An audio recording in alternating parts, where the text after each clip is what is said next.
Hi again, and finally, this is our third PowerPoint for this week. It was also created by someone else and includes a lot of pictures, so it is a great photo documentation of all the principles of universal design and accessibility and physical disability that we talked about.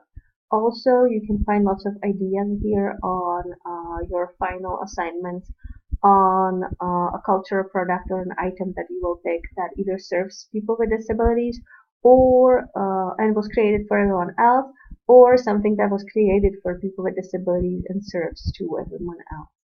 Um, an opening quote is by Viktor Panek that says that the only thing important about design is how it relates to people, not how it looks like and not the cost, but how it relates to people.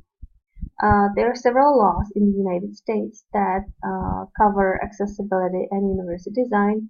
ADA, the Americans with Disabilities Act, it has quite extended sections on architecture accessibility, also on reasonable accommodations. What are reasonable accommodations?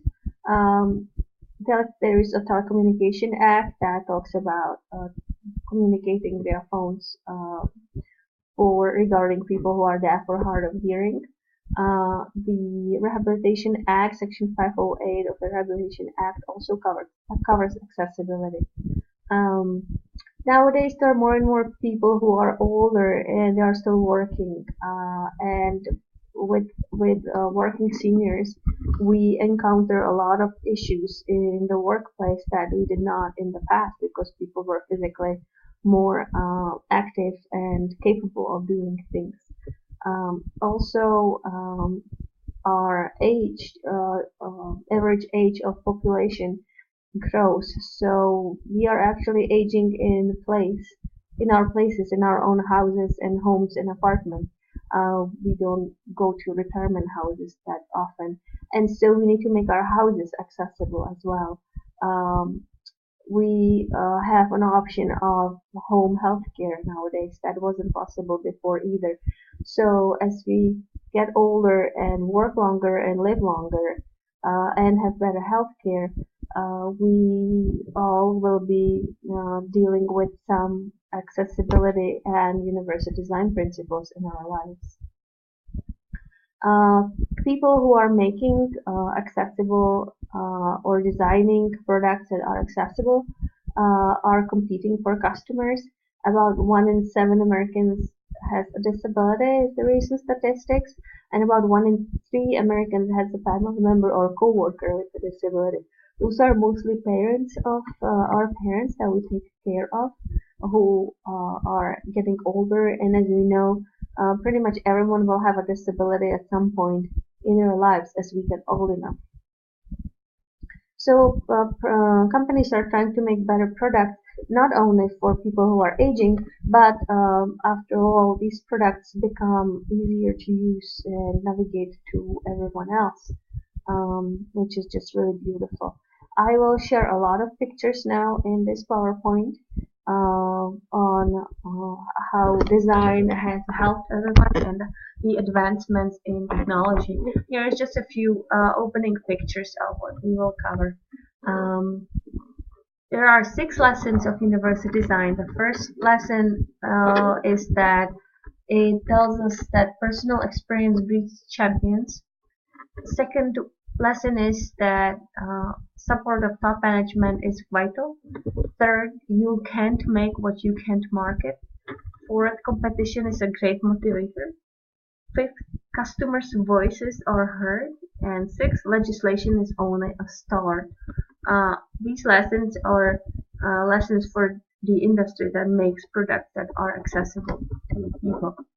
The first picture here is a train, Acela Express by Amtrak, which is a beautifully designed train that's also very, very fast. And that also has a lot of accessibility features inside, such as accessible bathroom or various seating areas where people who are older or have disabilities can enjoy the ride in the train and can even get on board. Um, Second, packaging that reduces effort is very important to usability to customers. Here's a picture of Duracell hearing aid batteries that are very, very little, but the way they are applied inside a hearing aid is possible for people who are older and who don't have fine motorics work functioning as well as young people do.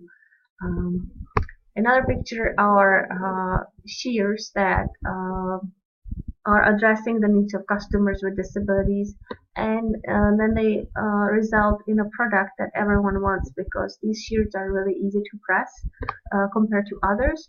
And so that is the beauty of universal design and all these companies trying to help people and develop products for people with disabilities, that finally everyone wants them and everyone wants to use them because they're just easier to access the environment. Another example is a switch uh, that is flat on a wall and very, very easy to turn on and off. You can do it with an elbow or even a shoulder.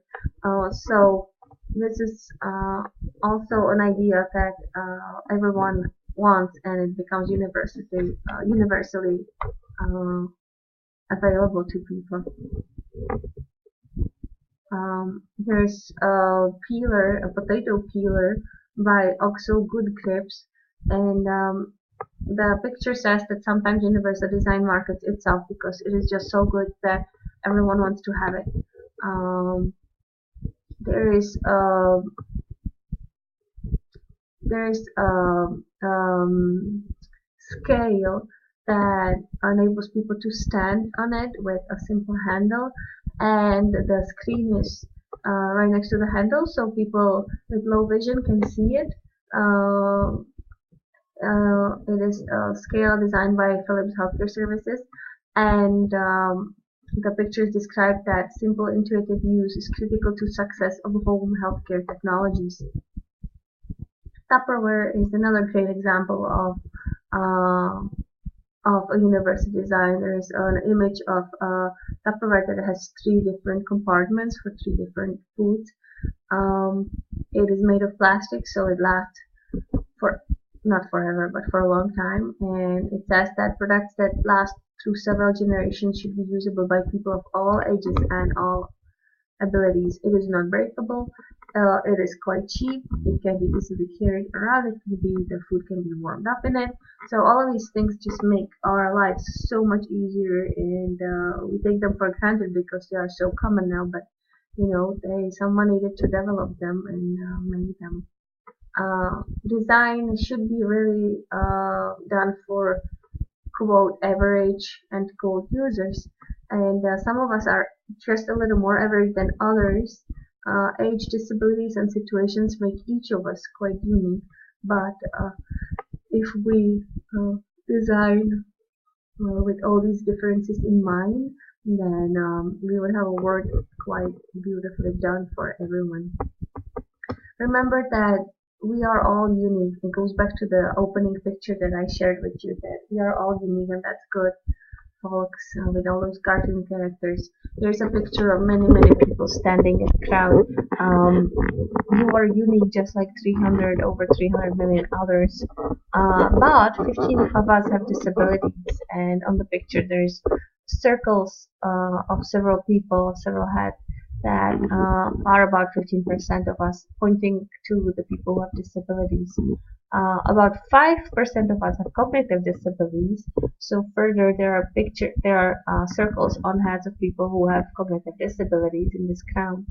Cognitive disabilities affect our thinking. So, for example, on medicine bottles, we have labels that help us take the medicine and avoid dangerous situations. 4% of us have sensory disabilities, so further there's four circles on the same photograph of a crowd marking people who have sensory disabilities. Sensory disabilities affect our seeing or hearing, so we have cell phones, for example, that people with low vision cannot see the buttons on anymore, so now they are developing cell phones for seniors with huge buttons in huge numbers and really simple and easy to use. Uh, Sensory disabilities um, affect our or impact our driving, especially in dark or bad weather. Um, Hearing can be impacted or hurt when we use loud devices, such as when we are cutting or when we are mowing lawn. So we can wear some protective devices. We can also use cell phones with headphone and speaker set, or when we drive we can use cell phones for drivers. No touch devices. Uh, about 9% of us have physical disabilities. Same picture now marks people who may have physical disabilities. So there are devices that help us, for example, peel potatoes or cut or open different products. I have a friend with cerebral palsy, and her dad, in fact, made a lot of different modifications for her so that she would be able to cut apples. As simple as putting a nail through a wooden board, so she could first step the apple on the nail and then she would be able to cut it.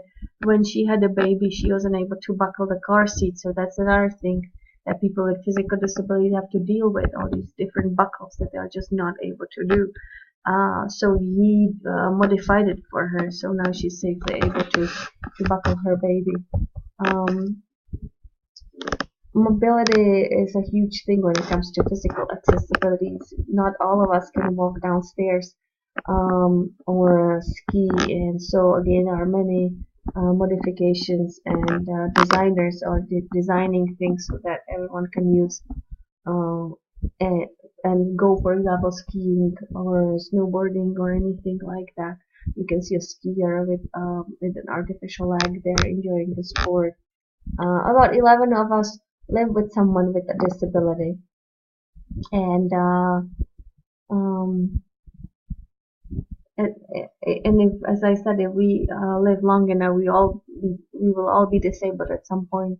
But some things we may not live to see, such as, there's a picture of a gas costing $0.09. But most of us will live long enough to experience disability for ourselves because of our more medical care.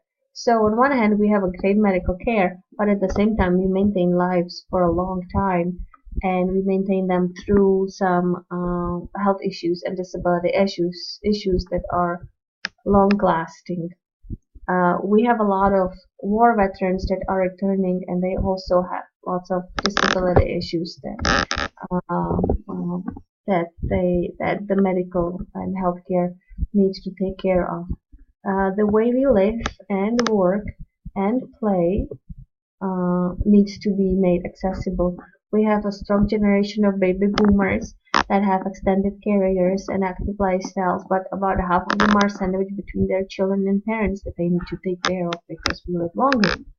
Um, Seniors are the most rapidly growing population worldwide. As you know, from the United States, there are concerns about retirement because there are so many seniors now. They desire to age in place in their homes, and have a good health care delivered to their home. A lot of females live over 75 years. Um, and so their grandchildren often need to take care of them, and universal design and accessibility things make it easier for them. So